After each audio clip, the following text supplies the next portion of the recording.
Assalamualaikum warahmatullahi wabarakatuh. Pada pertemuan kali ini, kita akan membahas mengenai analisa, ukuran, dan migrasi di Indonesia.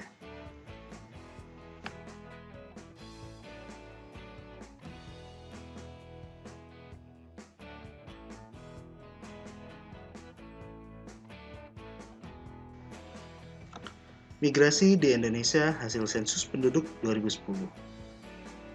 Kurang mobilnya penduduk Indonesia terlihat dari rendahnya persentase migran resign antar waktu serta kecenderungannya yang menurun, yaitu dari 3,2% pada tahun 90 menjadi 3,1% pada tahun 2000 dan 2,4% pada tahun 2010.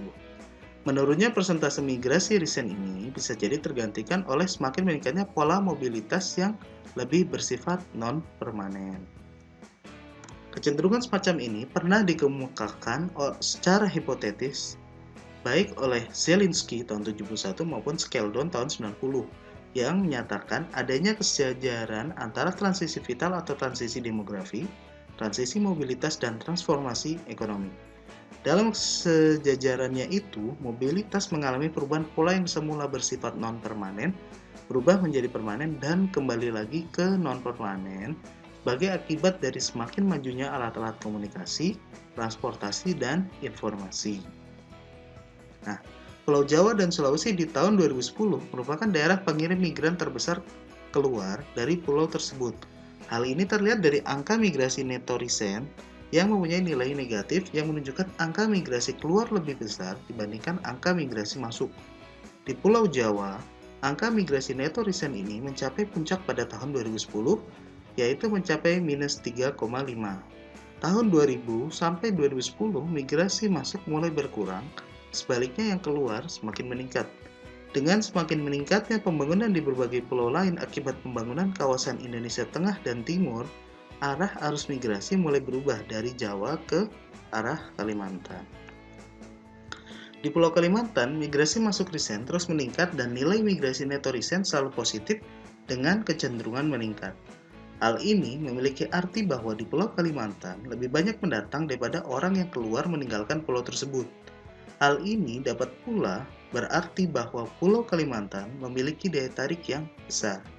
Selain adanya program transmigrasi besar-besaran ke wilayah tersebut pada masa Orde Baru, berkembangnya sarana dan prasarana, lingkungan alam yang masih asli, harga tanah yang masih murah dengan biaya sewa atau kontrak rumah yang juga masih rendah, serta perkembangan ekonomi industri di pulau ini, terutama di Kalimantan Timur, menjadikan peluang dan kesempatan kerja terbuka di wilayah ini. Ini diduga menjadi sebab dari tingginya angka migrasi masuk ke pulau ini. Berikut adalah persentase migran recent masuk, keluar, dan neto menurut pulau tempat tinggal 5 tahun yang lalu dan pulau tempat tinggal sekarang tahun 90 sampai 2010.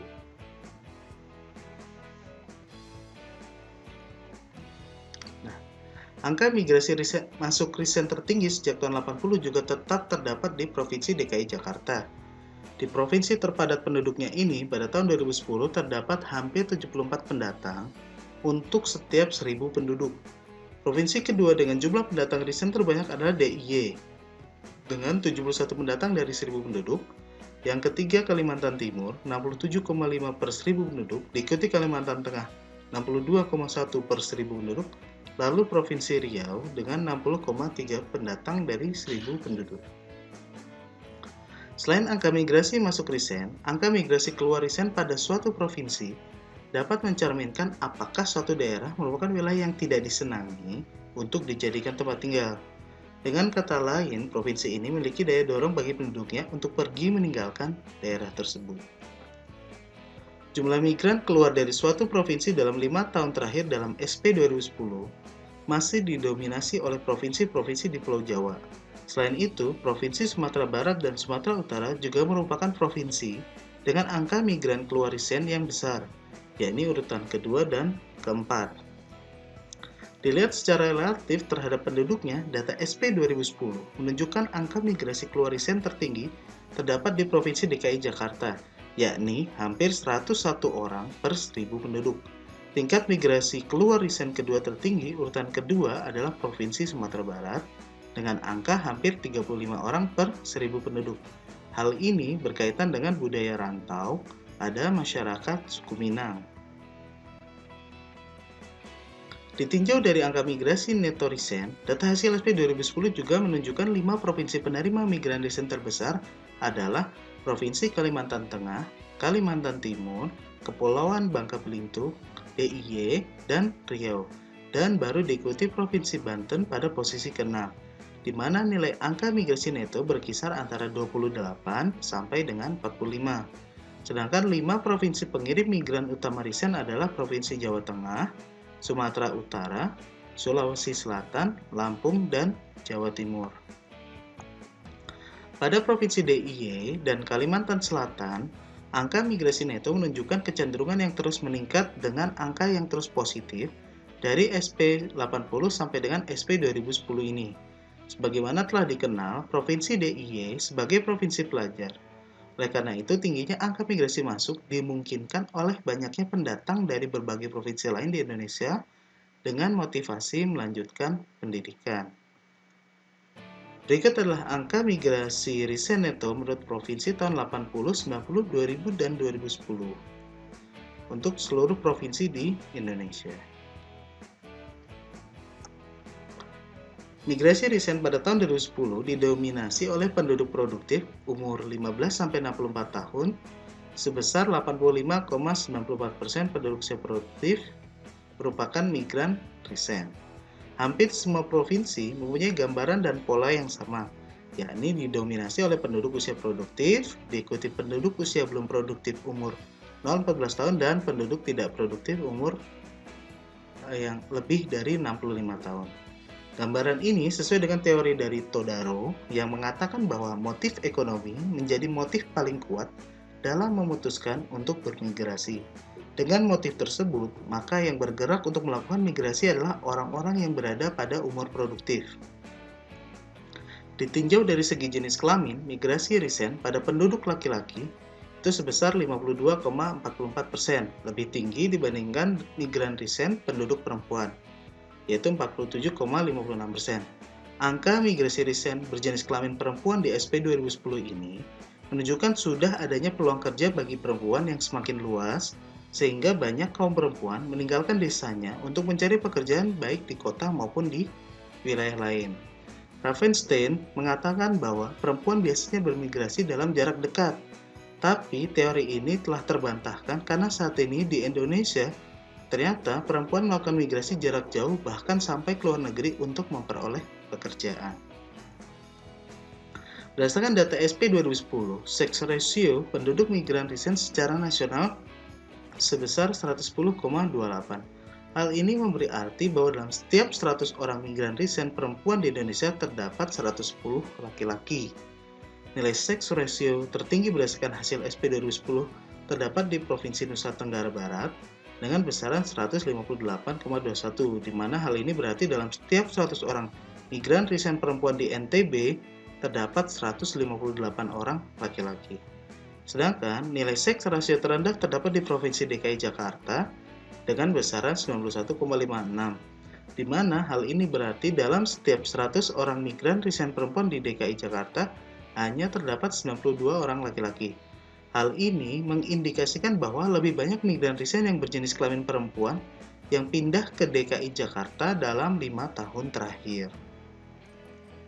Dalam hal rasio ketergantungan atau dependensi rasio, secara nasional angka dependensi rasio penduduk migran risen di Indonesia berdasarkan SP 2010 adalah 16,36. Hal ini mengandung arti bahwa dalam setiap 100 orang penduduk migran risen yang berada dalam usia produktif, menanggung beban 16 orang penduduk migran risen yang berusia non-produktif. Angka rasio ketergantungan terendah terdapat di Provinsi Kepulauan Riau sebesar 7,7, Provinsi DKI Jakarta 8,4, dan Provinsi Bali 9,2. Sedangkan angka rasio ketergantungan tertinggi dari hasil SP 2010 terdapat di 3 provinsi terbarat di Indonesia, yakni Sumatera Utara 28,6, Sumatera Barat 26,18, dan Aceh 23,78%. Jika diperhatikan dari status perkawinan, lebih dari separuh migran risen berstatus sudah kawin, yaitu sebesar 55,31%, dengan provinsi tertinggi adalah Nusa Tenggara Barat yaitu 67,03%. Hal ini dapat dimaknai bahwa migran pada umumnya sudah menikah atau melakukan pernikahan selama dia bermigrasi, di mana hal ini mengindikasikan pula migrasi yang dilakukan dengan membawa keluarga, bisa ikut suami, istri, orang tua, atau anak. Angka penduduk migran resign berstatus kawin ini lebih rendah jumlahnya jika dibandingkan dengan penduduk bukan migran. Tingkat pendidikan menjadi tolak ukur dari kualitas migran yang masuk maupun keluar dari suatu wilayah, baik dari sisi alasan dia berpindah maupun dari sisi tujuan ia berpindah. Migran dengan pendidikan tinggi cenderung berpindah dikarenakan alasan pekerjaan dan pendidikan. Sedangkan pada migran dengan karakteristik pendidikan yang rendah, alasan perpindahan biasanya adalah alasan yang berkaitan dengan kekeluargaan seperti ikut suami, orang tua, atau ikut saudara. Berikut adalah persentase penduduk migran resign menurut pendidikan tertinggi yang ditamatkan tahun 2010.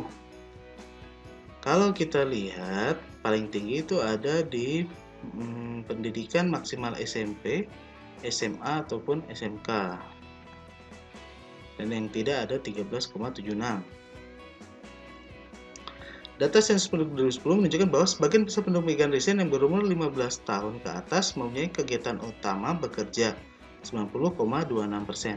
Dari mereka yang bekerja, 59,06% migran resign ini bekerja di sektor jasa-jasa, 25,07% bekerja di sektor manufaktur, dan 15,87% sisanya bekerja di sektor pertanian. Akan tetapi, data SP 2010 juga menunjukkan bahwa 9,74% penduduk yang berstatus migran resign merupakan pengangguran. Angka ini terdiri dari persentase migran resign yang sedang mencari pekerjaan dan migran resign yang bersedia bekerja apabila ada yang menyediakan. Sedangkan persentase penduduk migran resign yang berstatus bukan angkatan kerja, yang mengurus rumah tangga, sekolah, dan lainnya adalah 26,74%.